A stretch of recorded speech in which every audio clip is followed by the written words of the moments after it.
नमस्कार, अभिवादन। मैं दुर्गेंद्र चौहान हूं। साल 2001 में संसद पर हुए हमले की बरसी के दिन आज फिर एक बार 13 दिसंबर 2023 को हाई सिक्योरिटी से लैस नई संसद में कुछ उसी तरीके के हालात देखने को मिले।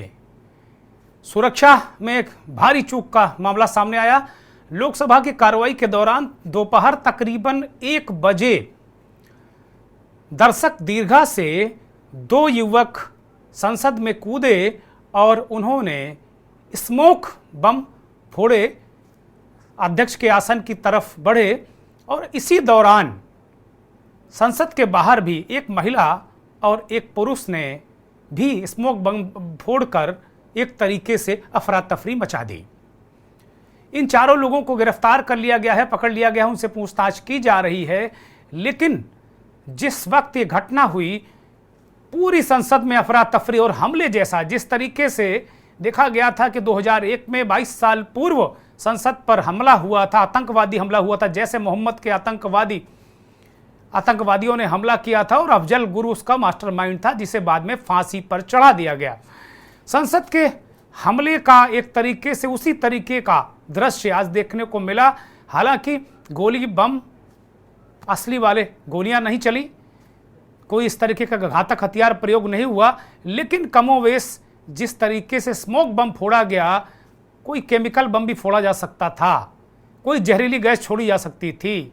ये हमलावर जिन्हें हम कह रहे हैं, ये कुछ भी कर सकते थे, ये गोलियां भी चला सकते थे। ऐसे ऐसे दृश्य एक तरीके से पूरे अफरा तफरी पूरे सदन में मच गई। और जिस वक्त ये हमला, इसे हम कहेंगे, ये हमला हुआ, उस वक्त पीठ पर जो लोकसभा अध्यक्ष की कुर्सी है, उस पर वरिष्ठ सांसद राजेंद्र अग्रवाल, जो मेरठ से सांसद हैं, वो बैठे हुए थे और मालदा दक्षिण के सांसद मुर्मू साहब अपनी बात रख रहे थे। इस दौरान अफरा तफरी हुई और ये दोनों हमलावर, एक तो कूदकर बाहर की तरफ भागा और दूसरा बेंचों में, जिन आसन में, जिन कुर्सियों में सांसद बैठते हैं, उनमें उछल कर वो सदन की तरफ बढ़ा।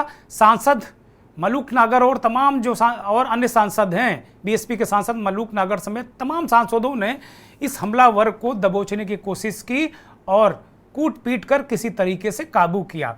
जिस दौरान इस हमलावर की पिटाई हो रही थी, जिसका नाम सागर शर्मा बताया गया है, उन्नाव का मूल रूप से निवासी है, लखनऊ, बंगलौर और हिसार से भी उसके कनेक्शन है, रिश्तेदारियां हैं, वो एक तरीके से उसको पकड़ा गया और उसे कूट पीट कर काबू में किया गया। लेकिन इस दौरान भी उसने स्मोक बम फोड़कर संसद को धुआं कर दिया। एक अजब तरीके का बवंडर संसद में क्रिएट हुआ।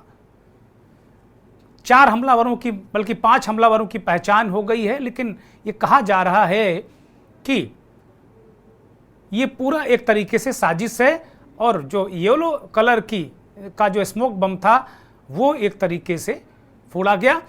हमलावर जिनकी पहचान हुई, हिसार की नीलम, अमोल सिंधे महाराष्ट्र का, सागर और मनोरंजन बंगलौर का, ये फिलहाल हैं। और ललित झा, ये कहा जा रहा है कि जो 5वां हमलावर था, वो जिसके पास सारे हमलावरों के मोबाइल हैं, वो एक तरीके से वो मोबाइल लेकर भाग गया। उसकी पूछताछ की जा रही है, उसको पकड़ने के लिए प्रयास किए जा रहे हैं। और ये सारे लोग गुरुग्राम में विक्की शर्मा के घर रात में रुके थे।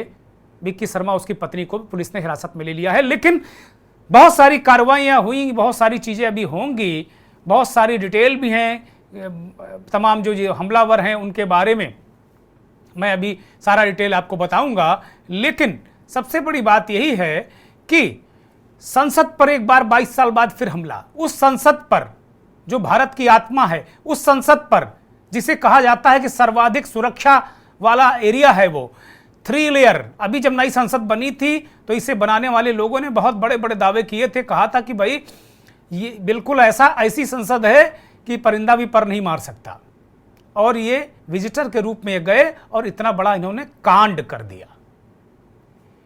जो इनका प्रवेश पत्र बना है, वो मैसूर के भाजपा सांसद प्रताप सिंह के रेफरेंस पर बना है। प्रताप सिम्हा साहब से भी पूछताछ होगी या नहीं होगी, ये तो एजेंसियां तय करेंगी। लेकिन ये बहुत बड़ा सवाल है।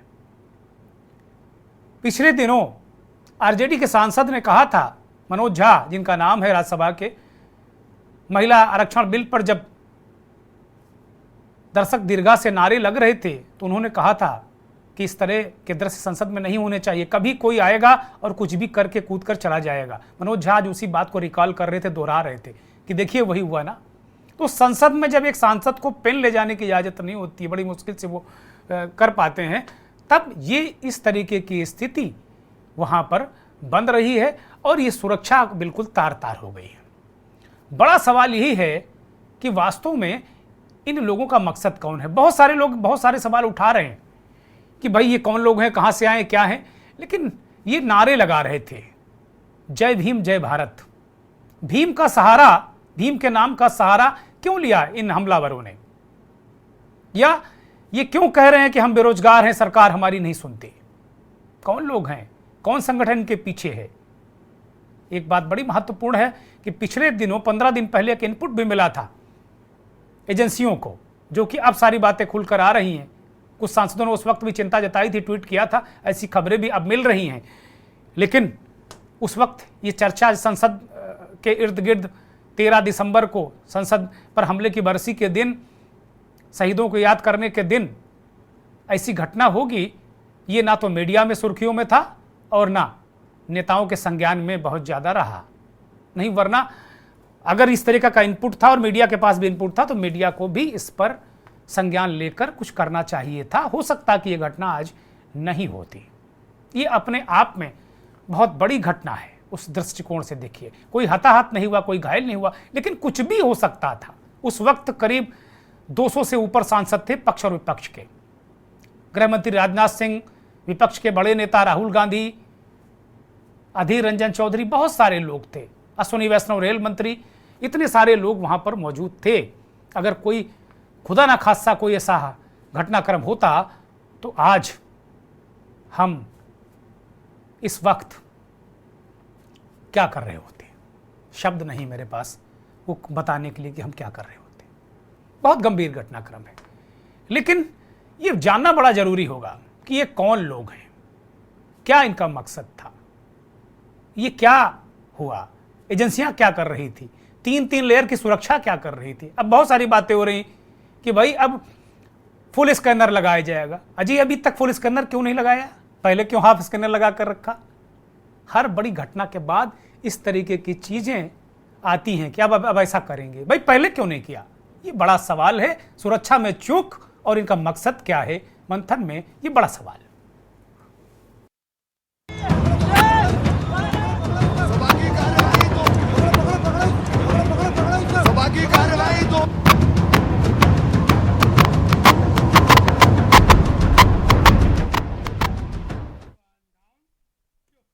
आपको याद दिला दें कि आज ही के दिन 22 साल पहले संसद भवन के हमले को में 14 लोग मारे गए थे। तमाम इसमें सुरक्षाकर्मी भी हैं और उस वक्त सांसें की सांसें अटक गई थी। लेकिन आज की घटना भी सांस ऊपर के ऊपर नीचे के नीचे करने वाली थी।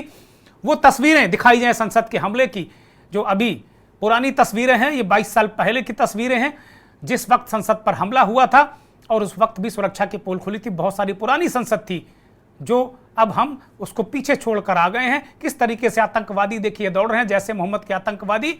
और ये इसमें कई सुरक्षाकर्मी शहीद हो गए थे। बहुत सारे संसद के जो काम करने वाले लोग वो मारे गए थे। आतंकवादी भी पुलिस की गोली से मारे गए थे। 14 लोग इस घटना में मारे गए थे। उस वक्त बहुत सारी बातें, बहुत सारी सुरक्षा, और इसमें जो इसका मास्टरमाइंड अफजल गुरु, जिस पर मुकदमा चलाकर भारत के संविधान के अनुसार उसे फांसी पर चढ़ा दिया गया। कुल मिलाकर अगर देखा जाए तो आज इस तरीके का घटनाक्रम संसद के अंदर विस्फोट और बवंडर, विस्फोट ही है। अगर स्मोक बम फोड़ा जा रहा है तो विस्फोट है। और विस्फोट और बवंडर, इसके पीछे कौन लोग हैं, कौन सी अंतरराष्ट्रीय साजिश है, क्या मकसद है, कौन लोग हैं, सुरक्षा में चूक का जिम्मेदार कौन है। विपक्ष कह रहा है कि गृह मंत्री जी अभी तक बयान नहीं दिए हैं कि हुआ क्या है। हो सकता है सरकार कल देगी बयान, लेकिन इस बीच कई महत्वपूर्ण घटनाक्रम घटे हैं। एक तो सवाल यह है कि ये लड़की कह रही है, जो पकड़ी गई है नीलम नाम की लड़की, हिसार की है, हरियाणा की सिविल सर्विसेज परीक्षा, हरियाणा लोक सेवा आयोग की परीक्षा की तैयारी कर रही एक सामान्य घर की लड़की है, गरीब घर की लड़की है। वो कह रही है कि हमारी कोई सुन नहीं रहा, हम बेरोजगार हैं, हम छात्र हैं, हमें कुचल दिया जा रहा है, हम अपनी आवाज कहां उठाएं, जब हम आवाज उठा रहे हैं तो हमें मारकर बंद कर दिया जा रहा है। ये लड़की कह रही है। भारत माता की जय, जय भीम, जय भारत। ये किस तरीके का संकेत और संदेश है, या कोई चीज ऐसी करने वाली है जो छुपाया जा रहा है? जरा सुनिए इसको। सभा की कार्यवाही 2 बजे तक स्थगित की जाती है। सभा की कार्यवाही 2 बजे तक स्थगित की जाती है। ये धुआं ये दृश्य, वो दृश्य है जो दोपहर 1 बजे पेश आया।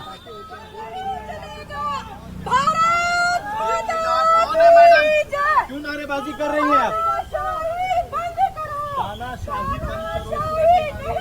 क्या हुआ?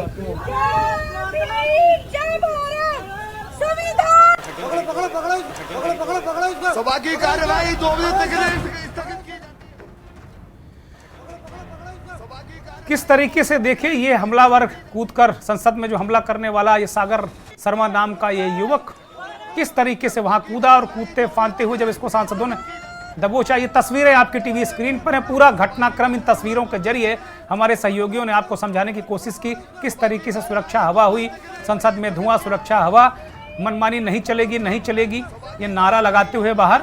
कौन लोग मनमानी कर रहे हैं, कौन तानाशाही कर रहा है, ये बहुत सारे प्रश्न अब ये घटनाक्रम छोड़ गया है। जरा सुनिए तस्वीरें, अपने आप में तस्वीरें और इसमें जो शामिल लोग हैं वो क्या कह रहे हैं। सभा की कार्यवाही 2 बजे तक स्थगित की जाती है। सभा की कार्यवाही 2 बजे तक। ये कौन लोग हैं जो भारत माता की जय कह रहे हैं? इनकी पहचान भले नीलम और सागर के रूप में हो गई, मनोरंजन के रूप में हो गई है, अमोल के रूप में हो गई है, ललित झा के रूप में हो गई है, लेकिन ये कौन लोग हैं, इनका मकसद क्या है, ये इनका वास्तव में ताल्लुक क्या है, इनके पीछे कौन लोग हैं? क्या कोई अंतर्राष्ट्रीय साजिश है, क्या कोई आतंकवादी साजिश है? क्योंकि अब तमाम चैनल, सुरक्षा एजेंसियां इस बात को कह रहे हैं कि इनपुट था कि 13 दिसंबर को संसद पर हमले की बरसी के दिन कुछ होगा, इसके लिए कुछ सुरक्षा व्यवस्था बाहर भी टाइट की गई थी, लेकिन अंदर क्या था क्या नहीं था, क्यों चूक हुई, ये बहुत बड़े सवाल उभर कर आए हैं। जिस वक्त ये घटना हुई उस वक्त जो लोग थे वहां पर, वो अपने आप में बहुत चश्मदीद रहे हैं, और संसद की सुरक्षा में पार्लियामेंट्री सिक्योरिटी सर्विसेज जो है संसद की सुरक्षा करती है, सीआरपीएफ, दिल्ली पुलिस और संसद की अपनी सुरक्षा टीम होती है। संसद भवन की सुरक्षा की जिम्मेदारी ज्वाइंट सेक्रेटरी लेवल के अधिकारी के पास होती है। इसके बाद भी लोकसभा और राज्यसभा में अपने अपने सुरक्षा घेरे होते हैं। लोकसभा सचिवालय और राज्यसभा सचिवालय इसको संचालित करते हैं। संसद भवन में इसी के साथ अपना एक अलग इंटीग्रेटेड सिक्योरिटी सिस्टम भी होता है, और नई संसद, इसका कंट्रोल रूम भी होता है, कैमरे होते हैं। नई संसद में तो इंतहा सिस्टम लगे हुए हैं। जिस वक्त नई संसद का लोकार्पण हुआ था उस वक्त हमने तमाम चैनलों में देखा था, तमाम विशेषज्ञों को बात करते सुना था कि भाई ये इंतहा सिक्योर संसद है, और उसमें इस तरह की घटना हो जाना हम सबके लिए स्तब्धकारी है। स्तब्ध हो गए हम सब कि भाई कुछ भी हो सकता है, कहीं भी हो सकता है। अगर 22 साल पहले हुआ है तो फिर 22 साल बाद भी हो सकता है। 2023 में हम नया भारत बना रहे हैं, इस नए भारत में भी ये हो सकता है। इस पर हमें विचार करना होगा, और इस तरह की घटनाएं आगे निकट भविष्य में ना हो, उन पर सोचना होगा।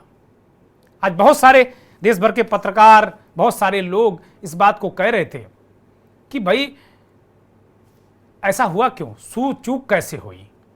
बहुत सारी चीजें हैं, बहुत सारी बातें हैं। जिस वक्त ये घटना हुई उस वक्त जो सांसद थे वहां, उन्होंने क्या देखा, प्रत्यक्षदर्शी सांसद क्या बता रहे हैं, उनको सुन लीजिए।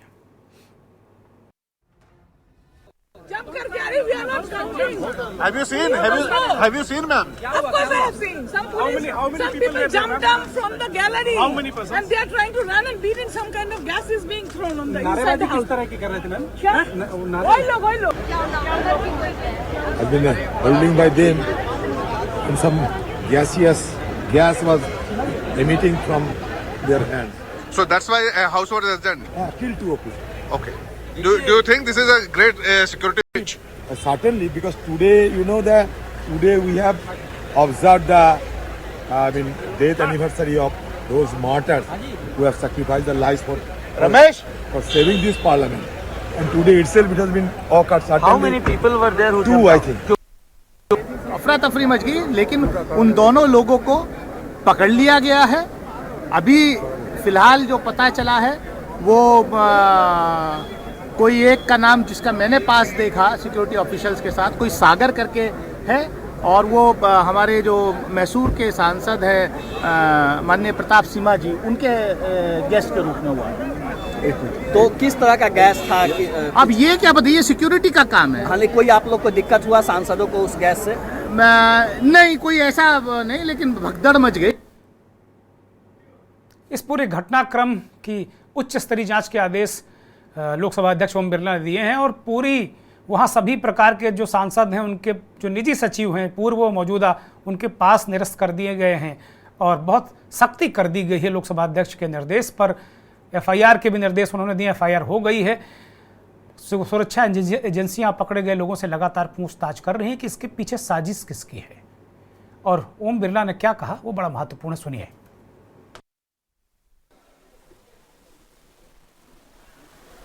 जो घटना शून्यकाल के समय घटित हुई थी, उस घटना की लोकसभा अपने स्तर पर संपूर्ण जांच कर रही है और इस संबंध में दिल्ली पुलिस को भी आवश्यक निर्देश दे दिए गए हैं।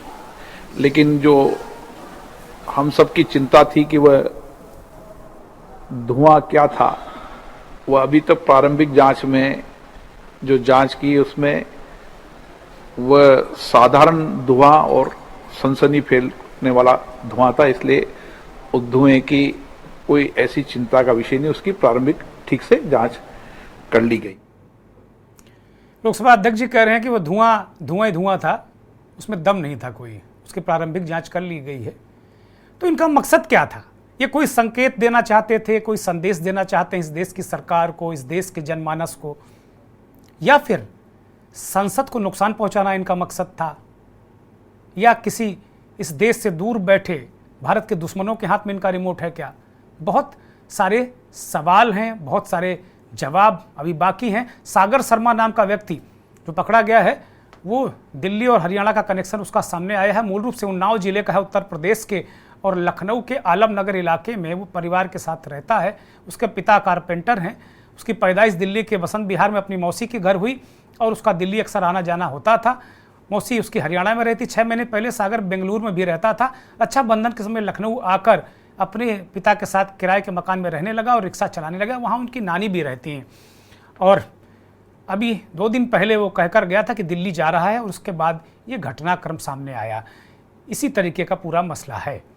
और अगर जो महिला नीलम है उनके बारे में अगर बात करें तो नीलम हरियाणा के हिसार की रहने वाली हैं और उनके पिता हिसार के उचाना में मिठाई की दुकान है, जबकि अनमोल सिंधे और नीलम के बारे में एक और जानकारी है कि वो हरियाणा पीसीएस की तैयारी कर रही थी और कभी कभी वो एक्टिविज्म में भी जाया करती थी, ऐसी जानकारी है। जबकि अमोल सिंधे महाराष्ट्र के लातूर का रहने वाला है और मनोरंजन कर्नाटक के बेंगलुरु का रहने वाला, पेशे से ऑटो ड्राइवर है।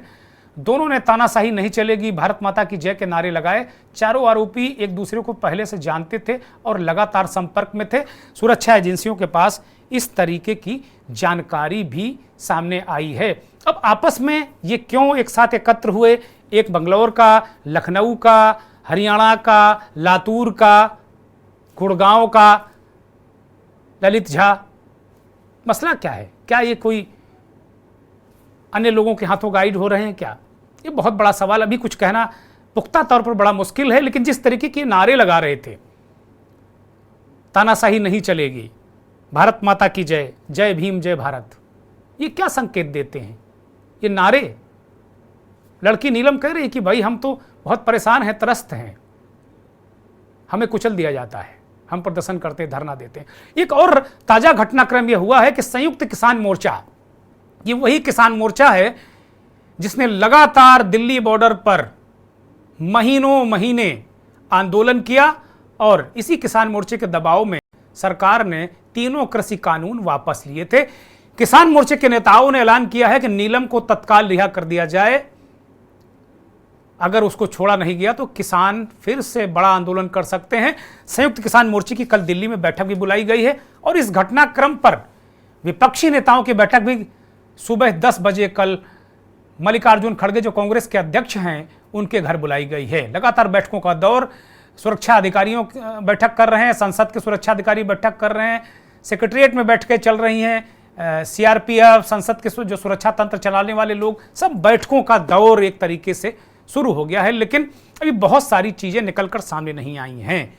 लेकिन ये इतना बड़ा घटनाक्रम है कि सरकार को राष्ट्र को बताना पड़ेगा, विश्वास में लेना पड़ेगा कि इनका मकसद कौन है, क्या है और इन्होंने ऐसा क्यों किया, इनके पीछे कौन लोग हैं और दिन और तारीख वही चुनी जो संसद पर हमले की तारीख है। ये बहुत चौंकाता है और अपने आप में अलग तरीके का संकेत और संदेश देता है। सागर शर्मा जो लखनऊ में फिलहाल उसकी फैमिली है, उसकी बहन ने क्या कहा है वो सुना देते हैं, उसके बाद फिर हम एक्सपर्ट्स को जोड़ेंगे। मैं भाई ये रिक्शा चलाता था यहाँ पे। कब से रिक्शा चला? अभी 2-3 महीना हुआ। उससे पहले बेंगलोर में रहता था। बेंगलोर में क्या करता था? वही काम करता था, मुझे नहीं पता। ये वहाँ पे गया था कि काम करने गया। हाँ। दिल्ली कब गया? दिल्ली तो अभी परसों गया है। क्या बता के गया था कि दिल्ली जा रहा है? यही धरना प्रदर्शन के लिए गया। हाँ, वो मम्मी से कह रहा था तो वही मैंने सुना था। वैसे मैंने कौन कौन गया था ये बताया? मुझे ये नहीं बताया, यही बताया कि अकेले गया। अकेले ही तो गया, मुझे ये सब नहीं पता। परिवार में कितने लोग? बहुत ज्यादा परिवार को कुछ पता नहीं। 2 तस्वीरें जो मुझे शायद उनसे इस कार्यक्रम को शुरू करना था, मैं अब दिखा रहा हूं। ये 2 तस्वीरें हैं। सुबह प्रधानमंत्री नरेंद्र मोदी ने संसद में जो शहीद हुए थे, संसद हमले में 2001 में शहीद हुए थे, उन शहीदों के परिजनों से मुलाकात की और उन शहीदों को श्रद्धांजलि दी। पीएम की श्रद्धांजलि है और दोपहर 1 बजे ये बवंडर है। ये तस्वीरें बहुत कुछ कहती हैं कि क्या 2001 के बाद 2023 में भी कुछ नहीं बदला है क्या? हमें बहुत कुछ सीखना है क्या? हमें बहुत कुछ करना है क्या? ये तस्वीरों के साथ मैं एक ब्रेक ले रहा हूं और ब्रेक के बाद जब मैं लौटूंगा तो हमारे संवाददाता हमारे साथ होंगे, उसके बाद मेहमान भी होंगे। ब्रेक से लौट आए और सीधे हमारे जो संवाददाता हैं प्रवेश शर्मा दिल्ली से जुड़े हुए हैं, पवन तिवारी लखनऊ से और हमारे ब्यूरो चीफ हरियाणा से विनोद गुप्ता जुड़े हैं। तीनों सहयोगियों से हम बात करेंगे और ताज़ा स्थिति परिस्थिति के बारे में जानकारी लेने की कोशिश करेंगे। प्रवेश शर्मा, आपके पास आ रहा हूं।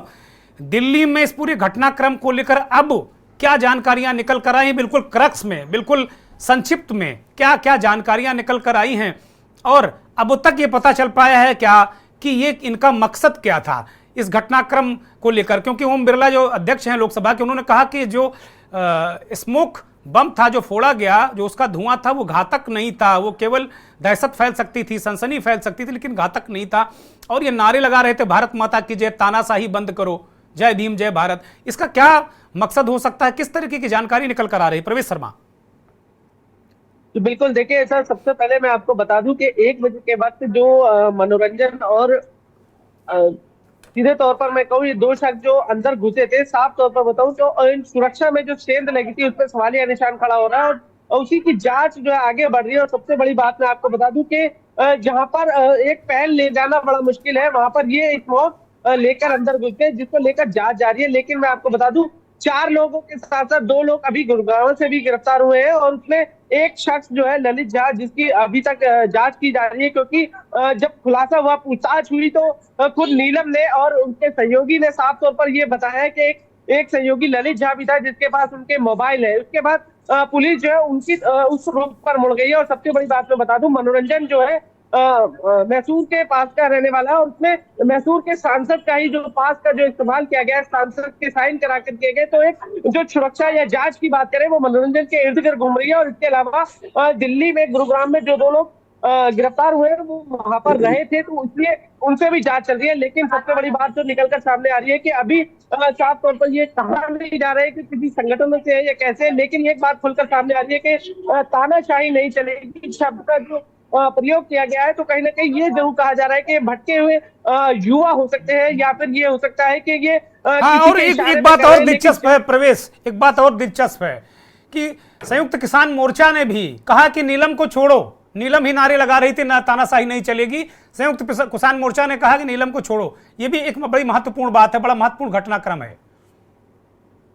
बिल्कुल, देखिए नीलम का जो डाटा है, या बात करें जो पुलिस की तरफ से बयान आया, उसमें साफ तौर पर दो बातें निकल कर आ रही हैं। पहली तो ये कि वो हरियाणा की रहने वाली है और पढ़ाई कर रही है, लेकिन वो बताई जा रहा है कि कई तरीके के आंदोलन, चाहे वो छात्र आंदोलन है, चाहे वो किसान आंदोलन है, सब में जाकर अपनी भूमिका जो है निभाती थी और वहां पर मुख्य रूप पर जो है नारेबाजी करती थी। इसी वजह से जो है किसान संगठन काफी समय से जब दिल्ली पर रुका था, तो इसमें नीलम ने वहां पे काफी समय बिताया था, जिसकी वजह से बताया जा रहा है कि किसान संगठन के साथ अच्छी खासी नजदीकियां हैं, जिसकी वजह से किसान संगठन साफ तौर पर नीलम की रिहाई की बात कर रहा है। लेकिन अभी जो है संसद मार्ग थाने में पूरी तरीके से उनको एक तरीके से कहा जाए कस्टडी में ले रहे हैं और पूछताछ की जा रही है। अभी आगे की जांच की जा रही है। सिर्फ जो सुई की घड़ी है, प्रवेश, कोई और एक्सक्लूसिव जानकारी अगर आपके पास हो तो हमारे दर्शकों से शेयर कीजिए। अगर कोई और महत्वपूर्ण जानकारी जो अनछुई कोई जानकारी हो।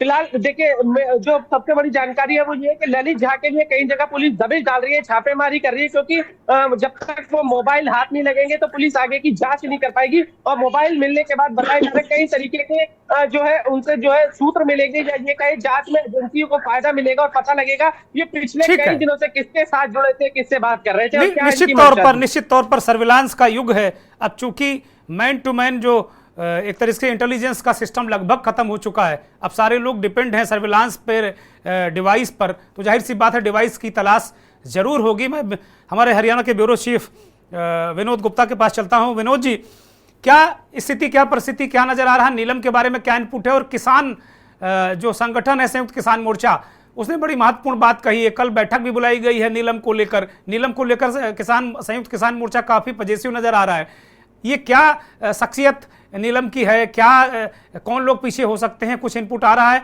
और विकी शर्मा गुड़गांव से गिरफ्तार हुए हैं, उनकी पत्नी भी हिरासत में ली गई हैं, अभी तो हिरासत में पूछताछ चल रही है। ललित झा भी गुड़गांव का बताया जा रहा है। क्या इनपुट है आपके पास विनोद जी? बिल्कुल दुर्गेंद्र जी, अगर बात की जाए 6 के 6 जो आरोपी है, बोलिए।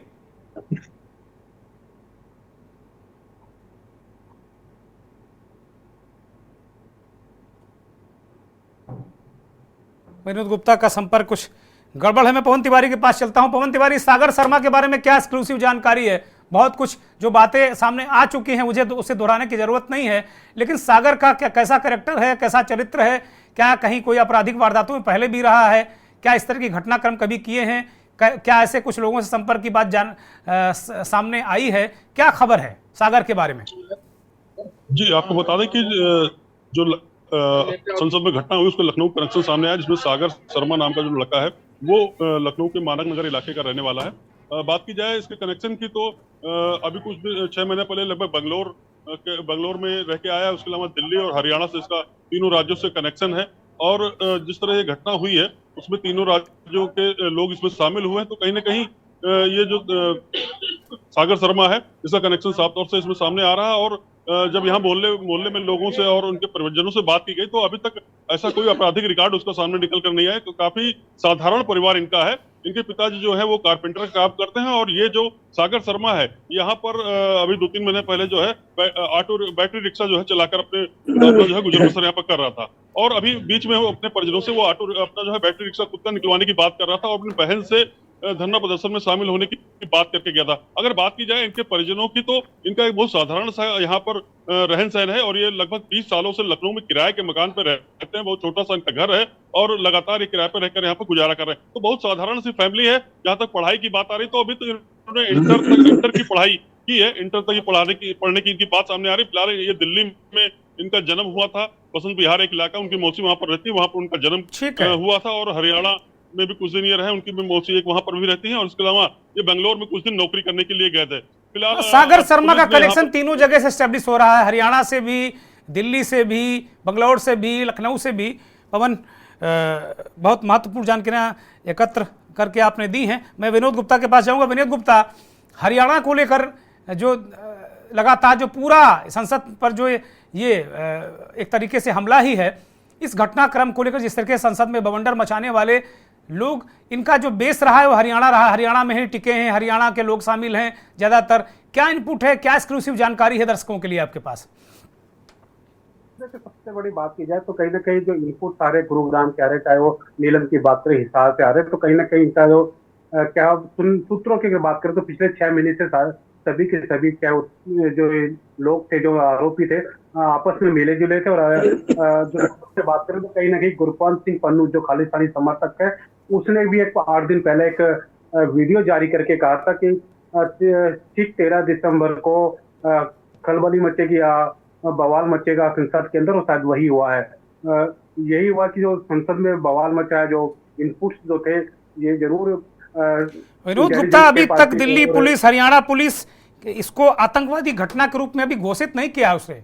अभी बहुत सारी चीजें, हाँ, इनपुट्स के बारे में जरूर जानकारी, जो आप कह रहे हैं कि तमाम जो अंतर्राष्ट्रीय आतंकवादी हैं, संगठन हैं या अंतर्राष्ट्रीय आतंकवादी हैं, उन्होंने इस तरीके के वीडियो या इस तरह की चीजें की थी, वो अपनी जगह बिल्कुल स्टैब्लिश चीज है। लेकिन अभी तक सरकार की तरफ से या कहीं पुलिस की तरफ से ये शब्द नहीं आया कि कहीं किसी आतंकवादी संगठन का नाम अभी तक आया है क्या?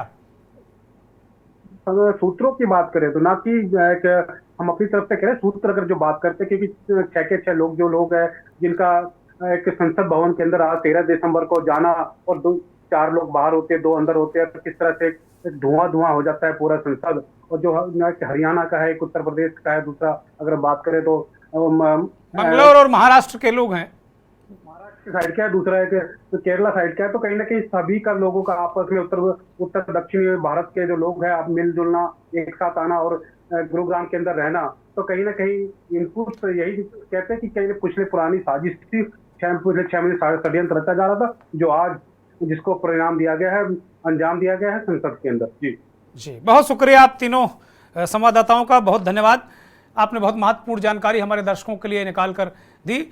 विनोद गुप्ता कह रहे हैं कि भाई आतंकवादी घटना हो सकती है। विनोद गुप्ता इस तरह इशारा कर रहे हैं सूत्रों के हवाले से, हमारे ब्यूरो चीफ है हरियाणा के, वो कह रहे हैं कि एक खालिस्तानी आतंकी जो विदेश में रहता है, उसने 15 दिन पूर्व इस तरीके का कोई वीडियो जारी किया था जिसमें उसने कहा था कि 13 दिसंबर को कुछ होगा।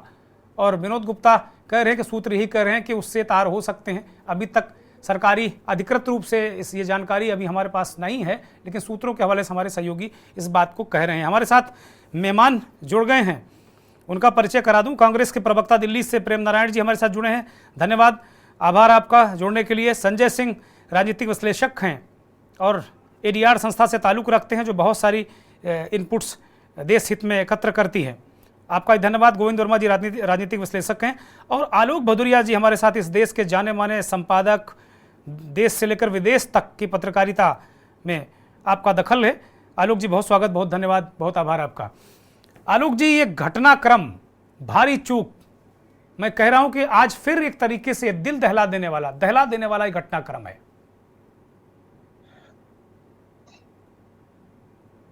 आलोक जी।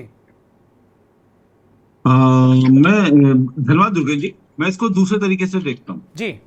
घटनाक्रम बड़ा है, लेकिन इसके 2 पहलू हैं। पहला पहलू, आज की तारीख में टेक्नोलॉजी बहुत आगे निकल चुकी है। हम 20 साल वाली पुरानी घटना की बात कर रहे हैं, और 20 साल से लेकर आज के बीच में टेक्नोलॉजी ने जमीन आसमान का परिवर्तन हो चुका है, पहला। और दूसरा हिस्सा है इसका मानवीय। अगर हम लोग पहले हिस्से की अगर हम बात कर रहे हैं, तो इसमें मुख्य तौर पर मेरे को 2 चीजें लगती हैं। आप कभी भी जाते हैं तो पार्लियामेंट के अंदर मल्टी लेयर्ड सिक्योरिटी होती है। आप क्या एक वो मेटल भी वो होता है, मेटल फ्रेम भी होता है, जो आपका मतलब वो क्या बोलते हैं, DFMD, door frame metal detector. हाँ, डीएफएमडी। तो उसमें से आप निकलते हैं, तो उसमें अगर आपके पास कोई भी अगर मेटल या कोई भी अगर ऐसी चीज है, तो वो तुरंत वो बीप करने लगता है, तो वहां आप पकड़ सकते हैं। ये तो पहली सिक्योरिटी है। उसके बाद आपके अंदर भी सिक्योरिटी होती है। मैं यहाँ 2 चीजें कहना चाहूँ, मुझे नहीं मालूम वो प्लास्टिक का था उसके अंदर, जूते के अंदर, या नहीं था, ये मैं इस पर जाता ही नहीं। मैं जाता हूँ कि आपकी जो सिक्योरिटी की थी उसकी एसओपी क्या थी, उसने क्या किया, क्या आपने जो मेटल डिटेक्टर लगाया गया था, क्या वो चल रहे थे, क्या वो काम कर रहे थे, क्या उसकी ठेका किसी कॉन्ट्रैक्ट को दिया गया था, आउटसोर्स किया गया था?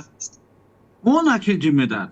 और फिर अगर आपने कॉन्ट्रैक्ट किसी को दिया भी है तो उसकी सेफ्टी ऑडिट कौन कर रहा था, किसकी जिम्मेदारी है? एक तो ये पहला हिस्सा हो गया जिसमें जवाबदेही वाला तत्व बहुत बड़ा है। आपने तीनों पहलू किसने लगाया, क्या उस समय काम कर रहा था, क्या उसको, एक सवाल ये भी, क्या उसको बाहरी आउटसोर्स किया गया था, कॉन्ट्रैक्ट पे दिया गया था? चौथा, सेफ्टी ऑडिट किसने किया? ये तो एक पहला पार्ट है। दूसरा पार्ट अगर हम लोग देखते हैं तो एक ये आता है कि मल्टी लेयर्ड सिक्योरिटी में एक ह्यूमन का भी टच आता है, एक दूसरी भी होती है। उसमें यह है कि आपकी एक एसओपी बनाई जाती है। एसओपी किसने बनाई? क्या एसओपी का पालन हुआ? अगर एसओपी का पालन हुआ, अगर पालन हुआ तो यानी कि एसओपी में कोई दोष है। इसका मतलब कि एसओपी बनाई किसने? अगर बनाई, जाहिर सी बात है किसी आईपीएस ने बनाई होगी, किसी वो सब इंस्पेक्टर ने तो बनाई नहीं होगी, ना कांस्टेबल ने बनाई होगी। तो सवाल है कि वो एसओपी में अगर कोई दोष है तो उसके लिए जवाबदेह कौन है? क्या उसमें कमिश्नरी लेवल का कोई बंदा नहीं बैठता? क्या कोई सीनियर आईपीएस नहीं बैठता जो नेक्स्ट टू कमिश्नर लेवल का हो? कौन होता है? कि आईबी के भी तो सारे लोग होते हैं। एक तो ये दो चीजें, इन दो चीजों में एक हमको समझना चाहिए। पहला, टेक्निकल क्या सपोर्ट था, काम नहीं कर रहा था। दूसरा, जो एसओपी बनाई गई थी सिक्योरिटी वाली, क्या वो काम कर रही थी? तीसरा, एसओपी का एक पार्ट होता है कि मल्टी लेयर्ड सिक्योरिटी में आप क्या करते हैं। पार्लियामेंट के अंदर अगर जो भी गया हुआ, जो भी रिपोर्टर गया हुआ, जो भी पत्रकार, सबको मालूम है कि काफी छानबीन होती है। हम लोग के पास में भी प्रेस इंफॉर्मेशन ब्यूरो के पास लगे होते हैं, गाड़ी में भी लगे होते हैं, हम लोग की जेब में भी होते हैं। इसके बावजूद हम लोग की पूरी स्कैनिंग होती है। दो स्कैनिंग के तरीके होते हैं, एक तो वो मेटल डिटेक्टर से निकलते हैं और दूसरा वो हाथ में वो जो ह्यूमन हेल्ड जो पकड़कर जो करते हैं ना स्कैनर, उससे भी स्कैनिंग होती है। सवाल ये है कि वो कह रहा था। तीसरा, पूरे मीडिया की कवरेज ये है, आप भी वही कवरेज कर रहे हैं, मैं उससे सहमत नहीं हूँ, बिल्कुल सहमत नहीं हूँ। वो हरियाणा का था, वो कहाँ का था, यहाँ का था, वहां का था, उसने ये किया, वो इस किसान मोर्चा का था, किसान मोर्चा प्रदर्शन कर रहा है। मैं इस पे जाता ही नहीं, बिल्कुल नहीं जाना चाहता। मुद्दा ये है कि आप कहीं के हो, चाहे आप अमेरिका के हो, चाहे व्हाइट हाउस के हो, चाहे पार्लियामेंट के हो, चाहे आप प्रेसिडेंट भवन से आते हो, चाहे आप मध्य प्रदेश के सरकारी भवन से आते हो, आपकी सिक्योरिटी क्या कर रही थी? क्या आपकी एसओपी दोषपूर्ण है? अमेरिका में तो कोई हमला नहीं हुआ। अमेरिका में 9/11 हुआ, उसके बाद क्या हुआ आप याद करिए। आपको याद होगा हमारे राष्ट्रपति, पूर्व राष्ट्रपति जब कलाम साहब जब गए थे वहां पे, तो क्या हुआ था? उन्होंने जूते भी उतारे थे, पूरी सिक्योरिटी हुई थी। क्यों नहीं होती है? अमेरिका में राजदूत, भारत की राजदूत मीरा शंकर, उसको वहां पर पैटिंग की गई थी। पैटिंग उसको बोलते हैं ना, जैसे वो थपथपा कर भी, जिसको फ्रिस्किंग बोलते हैं, थपथपा कर भी चेक किया जाता है कि आपके पास कुछ है तो नहीं, मेटल डिटेक्टर उन सबसे गुजरने के बाद में, जबकि उनके पास में डिप्लोमेटिक वो एक्सेस थी। She was the ambassador at that time, at that particular moment जब फ्रिस्किंग हो रही थी। She was the ambassador of US, Bharat की ओर से। तो मैं इस पे नहीं जाता कि कौन क्या था, कहीं भी कोई कुछ भी हो, उससे मेरे को कोई मतलब नहीं, किसी की मंशा हो उससे कोई मतलब नहीं। भारत के लिए 140 करोड़ के लिए सबसे पवित्र जगह संसद है। अगर आप संसद की सिक्योरिटी अगर आप नहीं रख सकते, कोई भी आदमी पहुंच जाए, क्या उद्देश्य है, किस सांसद ने दिया, क्या दिया, ये आपकी पंचवर्षीय योजना है, मेरे को इससे कोई मतलब नहीं। मैं इसी बात के लिए इसलिए कह रहा हूं कि आपकी पंचवर्षीय योजना है, इसलिए कह रहा हूं। हालांकि सरकार ने पंचवर्षीय योजना आयोग भी खत्म कर दिया, तो पंचवर्षीय नाम की कोई चीज आप खत्म कर दीजिए। यहाँ तो अब 2047 का सपना दिखाया जाता है। सवाल है कि आप कर क्या रहे हैं। मैं इस पे भी नहीं जाता कि नई बिल्डिंग क्या है और पुरानी बिल्डिंग क्या है, मुझे इस पे भी कोई मतलब नहीं है। सवाल है कहीं भी है सिक्योरिटी के उतने कड़े इंतजाम क्यों नहीं थे? ठीक बात क्या है, लोगों को देखकर की ठीक बात है। बड़ा सवाल, बड़ा सवाल। चूंकि मंथन को एक तरीके से सिक्योरिटी जो चूक है उस पर आलोक जी ने केंद्रित कर दिया है। मैं संजय सिंह के पास आता हूं। संजय जी, निश्चित तौर पर जैसा आलोक जी कह रहे हैं, बहुत बड़ी भारी चूक है और वो बहुत सारे सवालात उठा रहे हैं कि भाई जब ये नई संसद बनी थी तो बहुत सारे इसमें चेक्स थे कि भाई ये बिल्कुल इजराइल का सॉफ्टवेयर है और जर्मनी का सॉफ्टवेयर, पता नहीं कितनी कितनी बातें हम लोगों ने सुनी थी, लेकिन ये हुआ ना। देखिएगा चौहान साहब, मैं अभी भदौरिया जी को सुन रहा था और मुझे लग रहा है कि इस चर्चा में जुड़ने से पहले मैं आज यही सोच रहा था कि जो भी हुआ वो दुर्भाग्यपूर्ण है और देश की संसद हम सबकी सुरक्षा के लिए एक बहुत ही महत्वपूर्ण हमारे लिए एक सम्मान का हमारे जिसको कहा जाए हमारे गणतंत्र की रक्षा के लिए बनाया हुआ एक भवन है। और जो चूक हुई वो कहीं ना कहीं से ये दर्शाती है कि हम लोगों को और भी अलर्ट होने की जरूरत है। और इस तरह की घटनाएं भारत में, और जब भारत को ये माना जा रहा है कि हम दुनिया के सबसे बड़े जनसंख्या की इससे बड़े देश हैं और हमने बहुत तरक्की बहुत सारे मायनों में की है, निश्चित तौर से की है, बहुत सारी चीजों में हमारा सम्मान बढ़ा है। और इस तरह की घटनाओं से कहीं ना कहीं हमारे सम्मान के ऊपर भी सवाल उठेंगे।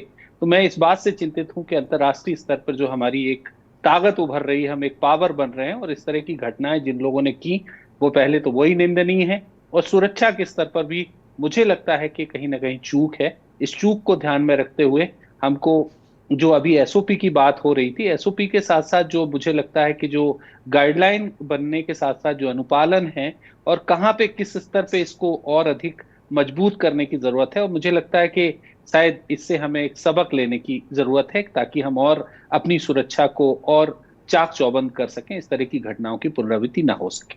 ठीक बात है। मैं गोविंद वर्मा जी को चर्चा में शामिल करूंगा। वर्मा जी, बहुत ही दुर्भाग्यपूर्ण और फोकस, सभी का फोकस सिक्योरिटी ही होना चाहिए कि भाई ठीक है, इस देश की संसद है, हम सबकी संसद है, पक्ष विपक्ष सारे लोग आज कम से कम इस मुद्दे पर सरकार के साथ खड़े होने चाहिए हैं, जैसा मुझे लग रहा है। और कम से कम ऐसी व्यवस्था तो होनी चाहिए, संसद तो आत्मा है हमारी, और आत्मा में कोई आत्मा को कैसे कुचल सकता है कोई?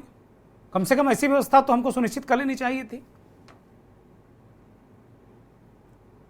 सबसे पहले तो हम इस घटना की कड़े शब्दों में निंदा करते हैं और ये घटना बड़ी दुर्भाग्यपूर्ण घटना है। हमने देखा 2001 में भी इस तरीके से घटना हुई, उस समय भी भाजपा का शासनकाल था, आज भी भाजपा का शासनकाल है। तो ऐसा क्या होता है कि भाजपा के शासनकाल में ही इस तरीके की घटनाएं घटित होती हैं? हेलो, हाँ बोलिए बोलिए, सुन रहे हैं सब, आप बोलिए। ऐसी क्या बात है कि भाजपा के शासन काल में ही ये घटनाएं घटित होती हैं? और रह गई सिक्योरिटी की बात, सिक्योरिटी में तो बहुत बड़ी भारी चूक हुई है। इसकी जिम्मेदारी माननीय प्रधानमंत्री जी को और माननीय गृह मंत्री जी को लेना चाहिए। साथ साथ सबसे पहले तो जांच होनी चाहिए प्रताप सिंह सिन्हा की, जो एमपी हैं, जिनके पास पर ये लोग एंट्री किया है, इनको जांच के दायरे में लेना चाहिए। इनसे पूछताछ करना चाहिए कि आपने पास कैसे इशू कर दिया इन लोगों। तो हमारा तो कहना है उनकी जांच बाद क्या करिए, प्रताप सिन्हा की जांच पहले कराइए। ये मेरा जो है कथन है इस बात पर। ठीक बात है। मैं प्रेम नारायण को चर्चा में लूँ उससे पहले मैं परिचय करा दूं। अजय आर्या, प्रोफेसर अजय आर्या राजनीतिक विश्लेषक हैं, शिक्षाविद हैं, वो भी हमारे साथ जुड़ गए हैं। डॉक्टर साहब स्वागत, धन्यवाद। मैं प्रेम नारायण जी के पास जाऊंगा। प्रेम नारायण जी, ये बहुत बड़ी दुर्भाग्यपूर्ण घटना है। मैं इससे इत्तेफाक नहीं रखता कि किसकी सरकार में ही क्यों हमले होते हैं, गोविंद जी का अपना ये मत हो सकता है, लेकिन 22 साल बाद क्या हम वहीं के वहीं खड़े हैं क्या सुरक्षा के मोड में, सुरक्षा के दृष्टिकोण से? आपकी भी सरकार बीच में रही। जी देखिए, यहाँ पर दुर्गेंद्र जी, सबसे पहले तो भदौरिया जी ने कहा ना, सुरक्षा के दृष्टिकोण से उन्होंने बात को बहुत स्पष्ट तरीके से और बेबाकी से रखा, और ये वाजिब है जो उन्होंने कहा है, एकदम वाजिब और जायज बात कही है।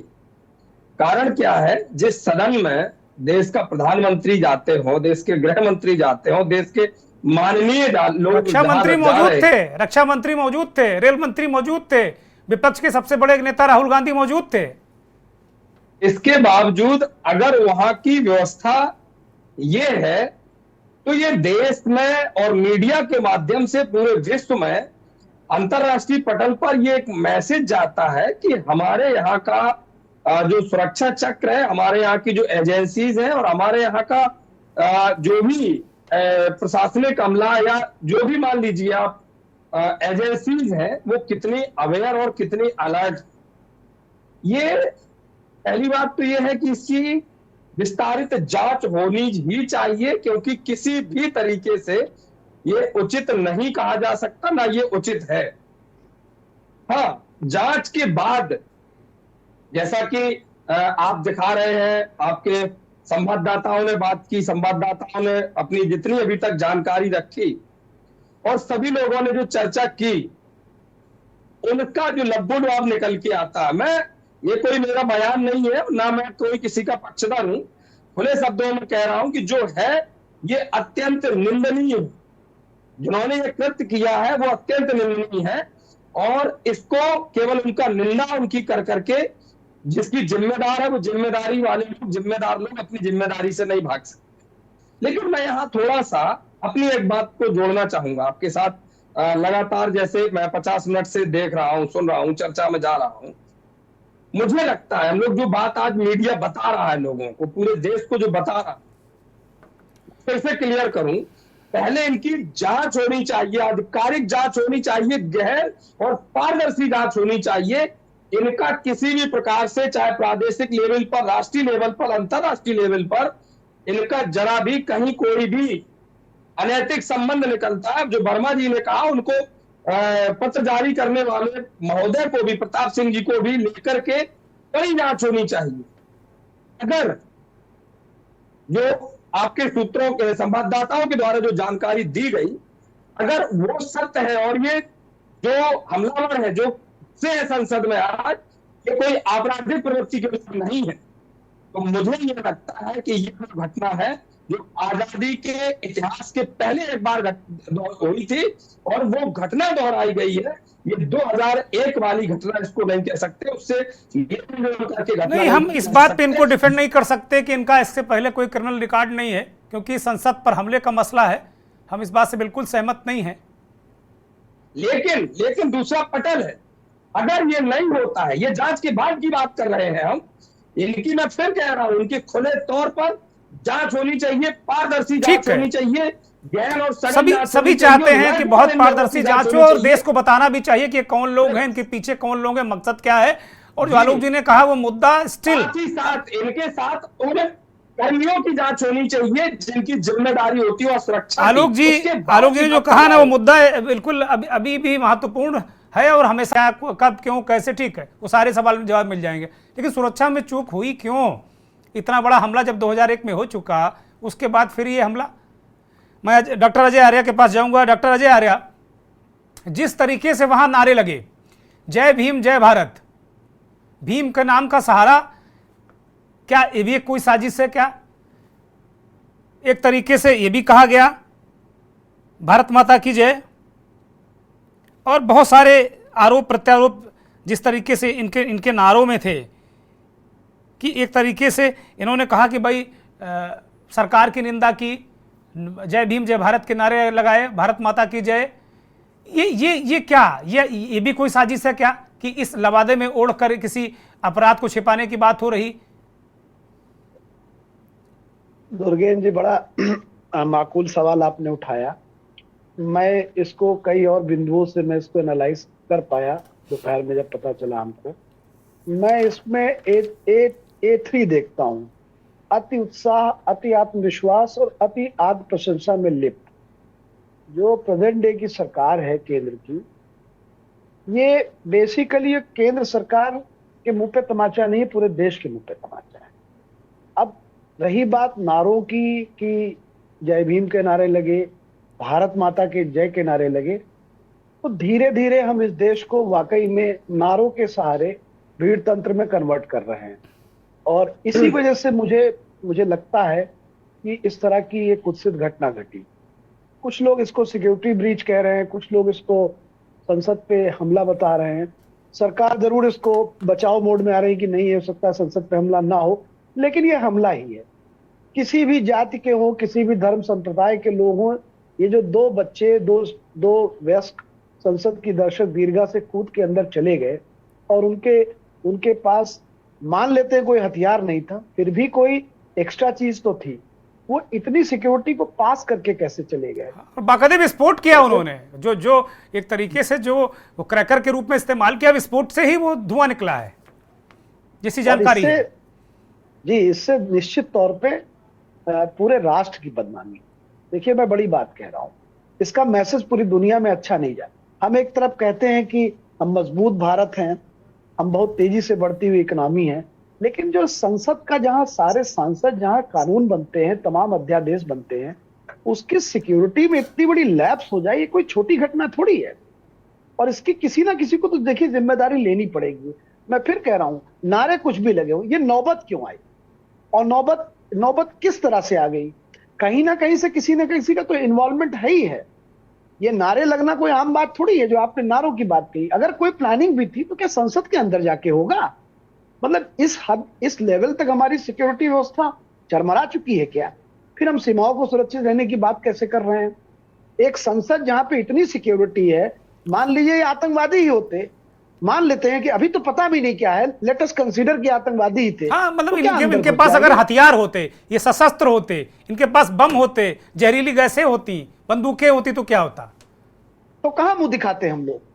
आज जो चर्चा हो रही है कि इनकी विचारधारा क्या थी, इनके डिमांड क्या थी, वो सब अलग बातें हैं। ये घुसे कैसे? सबसे बड़ी बात, ये देश की आत्मा पे हमला हो गया।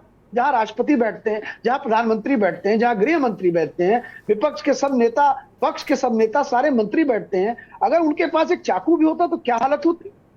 और क्या मुंह दिखाते हैं हम इस पूरी दुनिया को? तो इसको तो बहुत तेजी से इसको निस्तारण करना चाहिए। और दूसरी बात, जो भी जिम्मेदार व्यक्ति हो उसको त्वरित प्रभाव से उनके ऊपर एक्शन होने चाहिए। इंतजार किस बात का कर रहे हैं? ये 100% सिक्योरिटी लैप्स नहीं, देश की आत्मा पे हमला है। बस लकी है कि ये शायद आम बच्चे थे जो अपनी वेदना बता रहे थे, लेकिन वेदना बताने का क्या ये सही तरीका है? भाई वो धरना दे सकते थे, प्रदर्शन कर सकते थे, क्या वो भगत सिंह की याद दिलवा रहे हैं? मैं तो आज सोच रहा था क्या भगत सिंह की याद दिलवाई दी जा रही है कि संसद के अंदर जाकर के पर्चे बांटना, और इस तरह की बात है क्या? ये क्या हम इस लेवल तक चले आए? और वो ये कह भी रहे हैं कि तानाशाही रवैया नहीं चलेगा। नहीं भाई, कौन बच्चे हैं 4, 5, 6, 7, 10, 12, 15, कोई हम कहे एक भी अगर होता तो वो कैसे पहुंच गया? हो सकता है कि किसी माननीय सांसद का फर्जी हस्ताक्षर हो, हमें नहीं पता, लेकिन फिर भी इतने सिक्योरिटी होने के बावजूद भी जब हम दावा करते हैं कि हमारी सीमाएं अब सुरक्षित हैं, एक संसद भवन नहीं सुरक्षित है, हम सीमाओं की बात करते हैं। बड़ी बात है। ये अति उत्साह, अति आत्मविश्वास और अति आत्म प्रशंसा में लिप्त होने की वजह से बहुत महत्वपूर्ण बिंदुओं से शायद सरकार का ध्यान हट रहा है, जो अपनी सुरक्षा नहीं कर पा रही है, जहां पे बैठ के कानून बना रहे हैं। ये बहुत बड़ी बात है। जी इतनी छोटी घटना में हम नहीं आंक सकते इसमें। जी, चूंकि अब ज्यादा वक्त नहीं है मेरे पास, मैं अंतिम टिप्पणी के लिए आलोक जी के पास जाऊंगा, क्योंकि बहुत सारा इनपुट शुरू में हमने दिखाया, उसमें मेरा काफी समय उसमें लगा। आलोक जी, अंतिम टिप्पणी के लिए, लेकिन निवेदन के साथ में कि बस 20 सेकेंड। मुझे लगता है कि अभी जो तमाम पैनलिस्ट ने एक बात ये कही और आपने भी कही कि सबसे इम्पोर्टेंट जो आपका शब्द था ये कि देश को बताना चाहिए। ठीक, बिल्कुल सही है, लेकिन क्या देश को बताया गया कि एक जेट प्लस सिक्योरिटी वाला बंदा है, कोई पटेल वहां कश्मीर में घूम रहा था?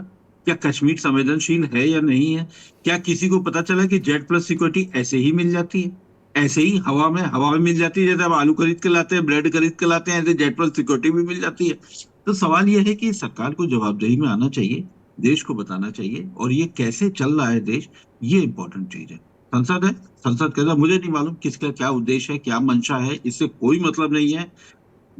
मुख्य बात यह है सुरक्षा क्यों नहीं पूरी हुई? क्या उपकरण जिम्मेदार थे? उपकरण को ऑडिट करने वाला जिम्मेदार था? क्या एसओपी आपकी नहीं थी? और मैं एक चीज और भी उम्मीद करूंगा भारत सरकार से और गृह मंत्री से भी उम्मीद करूंगा कि कृपया वो सब इंस्पेक्टर और वो एसीपी को ना सस्पेंड करें। सस्पेंड करना हो तो कम से कम कमिश्नर लेवल पर।